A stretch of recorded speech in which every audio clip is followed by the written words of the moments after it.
Over the past century, discoveries in physics have changed the way we understand the world. Understanding the structure of an atom has been a huge focus in scientific research. In this video, we are going to discuss about quantum numbers and quarks. Quantum numbers describe a value of conserved quantities in dynamic of quantum system. Consequently, it describes the energies of electrons in atom because of that motion of an elementary particle or systems. When we are talking about interaction of elementary particles, those interactions happen such a manner that we can associate a set of numbers, namely the Lepton quantum numbers, the baryon quantum numbers, and the strangeness quantum numbers. Next, in this video, we are going to discuss about quarks. Since we are kids, we were told that all the stuff around us is made out of atoms. We know that atom is made of protons, neutrons, and electrons. The electrons are elementary particles. They are not made up of further fundamental particles. However, protons and neutrons are not elementary particles. Have you ever wondered what these protons and neutrons are made of? They were made out of further fundamental entities, which are called as quarks. Now we are going to look at two types of quantum numbers, which are baryon numbers and lepton numbers. Baryon and lepton numbers are properties possessed by all subatomic particles, which means that each particle has its own baryon and lepton number. Firstly, let's look at baryon numbers. All baryons have a baryon number of 1 because they are made up of 3 quarks and each quark has a baryon number of 1/3. This is similar to all antibaryons, which has a baryon number of -1 because they are made up of 3 antiquarks with a baryon number of -1/3. All other particles have a baryon number of 0. Now, we move on to lepton numbers. There are 3 types of lepton numbers, which are electron lepton number, muon lepton number, and tau lepton number. Here we can see that the lepton number for each particle is +1. For their antiparticles, it is -1, and all other particles have a lepton number of 0. You must be wondering, what is the purpose of the baryon and lepton numbers? Actually, in each process that occurs in nature, the baryon and lepton numbers will always remain constant. For example, in the process of neutron decay, we can see that the electron-lepton number is 0 both before and after the reaction. Similarly, with the baryon-lepton number, it is +1 before and after the reaction. This means that the electron-lepton number and the baryon number is conserved. Strangeness number is a property of particle which depend on how many strange quarks or antiquarks they have. A strange quark has a strangeness number of -1 and a strange antiquark has a strangeness number of 1.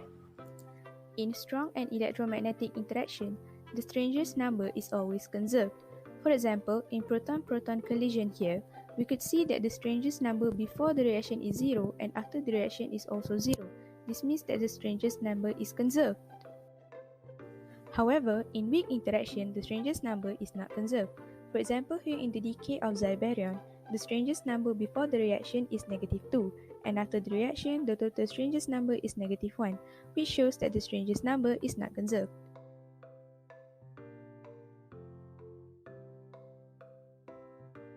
Eightfold way is a classification system of hadron into groups or geometric pattern based on the same spin but have different strangeness and electrical charge. It was introduced by Yuval Niemann and Murray Gell-Mann. The first supermultiplet that they found was the baryon octet. Baryon octet have 8 baryon particles which are arranged in a hexagonal pattern. All of these particles have the same spin, which is 1/2, but have different strangeness and electrical charges. For example, the proton and the neutron have the same strangeness quantum numbers of 0, but proton have electrical charges of 1, while neutron has the electrical charges of 0. Later on, meson octet was further discovered. This supermultiplet consists of 8 meson particles which has the same spin of 0. This supermultiplet is different from the previous one as it has antiquarks located on the opposite edge of the particles. For example, the positive kaon is located at the top right of the hexagonal pattern, while on the opposite edge, it has the negative kaon. Later on, eta prime was added into the supermultiplet, and now the supermultiplet is known as mesononet because it consists of 9 particles already. Other organizations such as the baryon decaplet, which has 10 particles of baryon, which has the spin of 3/2. In 1964, omega negative was discovered and added into the supermultiplet. Note that all of these 3 supermultiplets have diagonal line and horizontal line. The diagonal line represents the strangeness quantum numbers, while the horizontal line represents the electrical charge.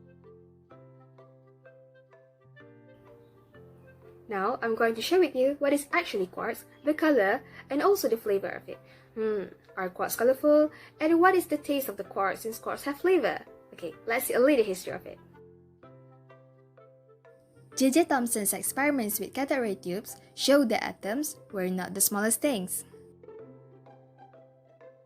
And atoms are made of protons, electrons, and neutrons. So these 3 are smallest things? No. Because it is made up of small particle called quarks. Quarks is actually a fundamental constituent of matter, which means it doesn't have substructure and cannot be split. And since it cannot be split and broken down into smaller components, quarks known as the smallest things in the universe. Quarks come in 3 kinds of color charge: red, green, and blue, but have nothing to do with the color of visible light or the color of everyday world. It rather represents a property of quarks that is the source of the strong force.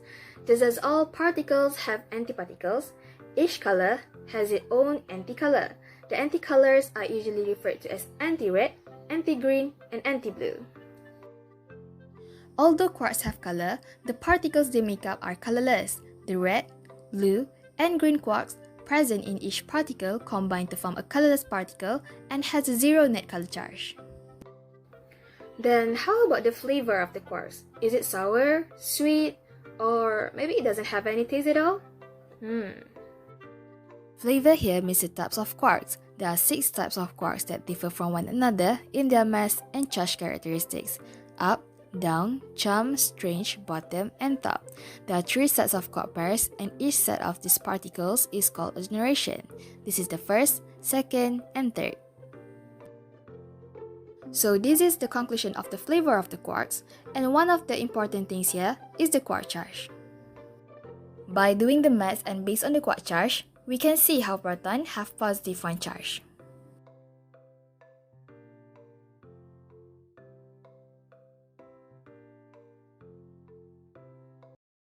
To help you remember the quark's color and flavor, let's sing together.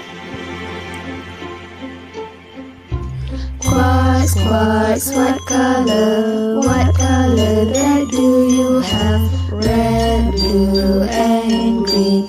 Red, blue, and green. Quarks, quarks, what flavor that do you have? Up, down, and strange. Chum, bottom, and top. Okay, now I will continue with the final part, which is the quark confinement. As my friend mentioned earlier, all of the particles have 3 quarks inside of them, and all of these quarks have strong interaction between them due to the exchange of gluons. Imagine like there's a spring between them, and as the quarks move far away from each other, it will result to a strong force to bring them back to the original place. The quark-antiquark pair is created when a high energy, such as the gamma photon, imparted on a neutron. Thank you for watching our video. Don't forget to share and like our video.